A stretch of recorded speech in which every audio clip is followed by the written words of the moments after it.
Traveler, Paimon. I only just arrived myself, so I'm still getting ready. Ah, and Collei just passed by a moment ago. She said she had some things to sort out at the inn where she's staying, but she'll meet up with us when she's done. Apparently, Tignari and Cyno both went out, but she stayed behind because she wanted to help us. Not too bad. After reviewing it again with fresh eyes, I came up with a new theory which seems to hold some water. I'll attempt to explain it as simply as I can. I believe that each of the 4 things in the prophecy refers to a different field of knowledge. So, in a way, the prophecy is a test of the reader's intelligence. But it's unlikely for any one person to have expertise in all these different areas. So I suggest that we seek out one expert from each and get their opinion. Also, in 2 out of the 4 areas, the prophecy seems to want us to find specific people. It may even turn out that the people themselves are the answers. So it sounds like we should put our heads together and list out the people who can help us. Exactly. I think we can go through each riddle in turn and generate 4 groups of names to match the 4 questions. Alright, then let's start from group 1. The first riddle was, a flower that is not of this world. Personally, I would still go with Albedo for this one. Alchemy is the most likely to have to do with otherworldly things, and he is by far the leading expert in this regard. Exactly! You're the creator of the tetratanic sweet flower. Who knows? Maybe that's the flower we're looking for. Huh? You really think so? Oh, but what about Tignari? He's a forest watcher and knows all about plants. If it's a flower we're looking for, maybe he's the man for the job. Alright, I'll add him to the list as well.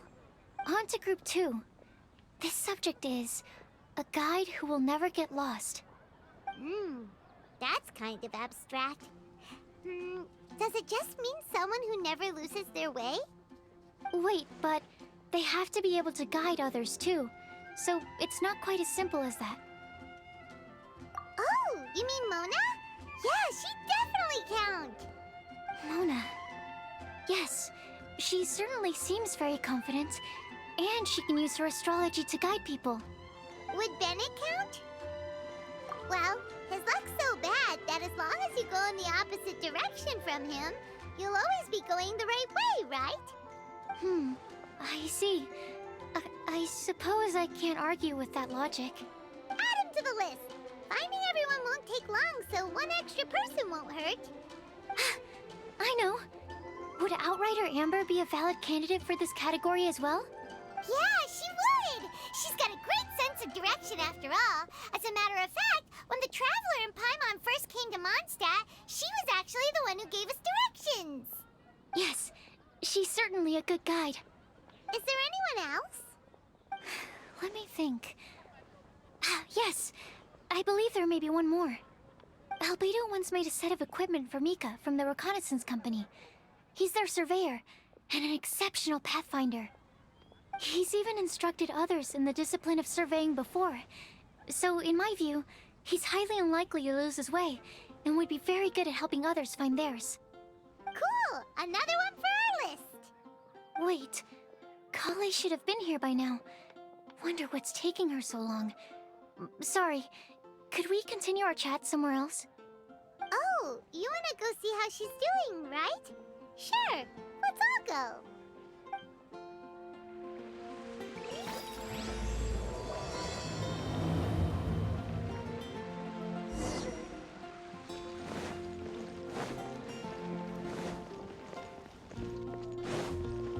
Time to act.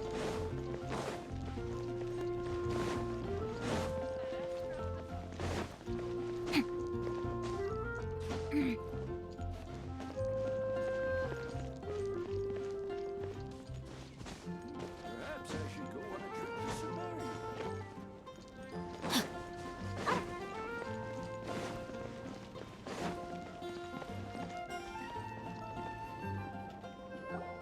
Hi, Collei. Hope we're not intruding or anything. Is everything okay? Sucrose! I was preparing some stuff. Is it time already? Oh no, I'm sorry. worry. The Traveler and I only just met up. We were just worried that you might get lost along the way, so we thought that we'd come get you. Thank you. I'm ready to join you now. How's that thing going?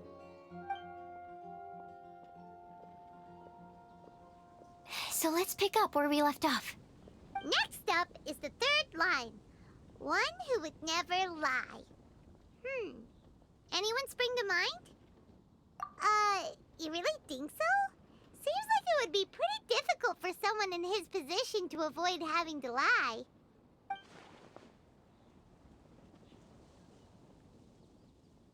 Then what about Kaya? He's the cavalry captain and a rather popular figure, but... You think there's something fishy about him too, huh? Yeah, he's definitely a sneaky one. Bet he lies all the time. I can't help but agree with you there. There's the tone-deaf bard. But on second thought, he wouldn't qualify either. He talks way too much nonsense.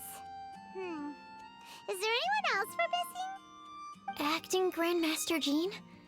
She has a good name in that regard, but from what I know, she sometimes covers up the truth out of concern for those around her.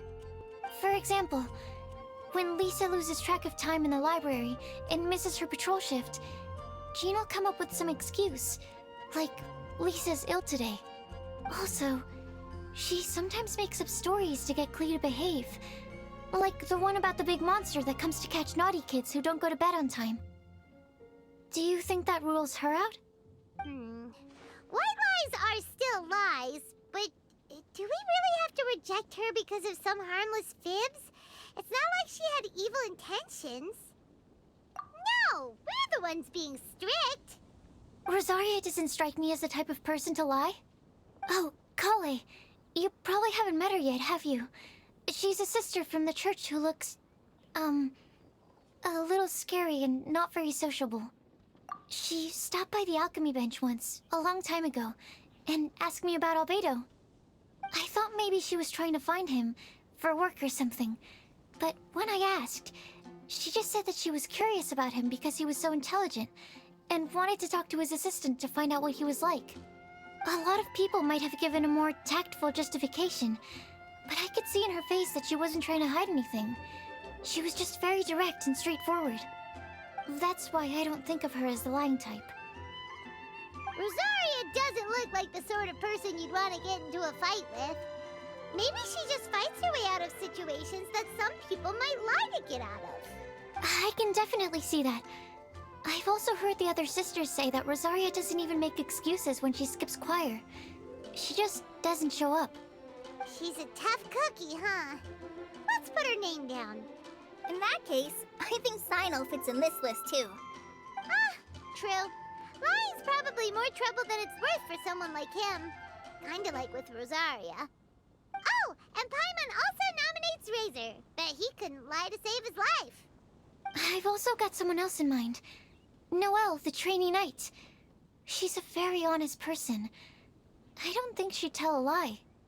Alrighty, write her name down too. Wait, there's one more person. You know, our long-standing staffer at the alchemy bench. Huh? You mean Timaeus? Yes, him. Truth be told, he's been love-struck recently. He swore that he wouldn't say a dishonest word or slack off until he succeeds in getting the woman he loves. Timaeus has a crush? Yes, that's right. Well, who is it? Do you know her? I've never met her. All I know is that she's from Liyue. Timaeus says that she's fun, has a great personality, and is very, very good looking. Since we're on the topic, helping Timaeus win the lady of his dreams was also one of my goals for this Windblume Festival. But how can we help with that? I don't know. Make sure he uses nice paper and a fancy envelope when he sends letters to her. Help him pick a nice gift and wrap it properly. That sort of thing. Yeah. I had the same situation once in the Avidia Forest. I helped another forest ranger out by delivering a love letter to the coworker she likes. Yep, that sort of thing exactly. Oh, also, I helped him with some of the groundwork for one of his research projects. He must have appreciated it, because he gave me a refrigeration device that he's been developing as a thank you gift. Is it any good? I mean, it looks nice. Sounds like a no. Alright, guess we'll put Loverboy down on the list then. Okay, so last of all, we have a legend that never ends. Anyone come to mind for this particular line? Lisa, perhaps? A librarian understands books best, and aren't most legends written down somewhere? When I think about legends, fairy tales and picture books come to mind. Maybe Collei. She read a lot of fairy tales when Tignari was teaching her to read. Oh, do I count? Of course you do. I'll put you on the list. I prefer to read things like an illustrated analysis of alchemical substances and their uses, the fascinating principles of crafting, and hypotheses of life. Point taken. Paimon didn't quite understand any of those. Collei might be a good choice. Her mother, Alice, is a renowned traveling author, so I'll bet she's been exposed to all sorts of myths and legends. Alright then, Collei makes the short list. Well, that should just about do it. Next up, we should go and ask the people on the list about the prophecy. Do we have to ask absolutely everyone on the list? It seems like a lot of people. It is. So, I was thinking that perhaps we should split up. That might make our search more effective. Okie dokie. Also, I've thought of a method of gathering feedback. No problem. We can do that. You and the Traveler are practically joined at the hip, so you two can go together. I'll pair up with Collei. Capable Collei and sensible Sucrose. Sounds like a winning combination. Okay, I promise I'll help. Capable Collei.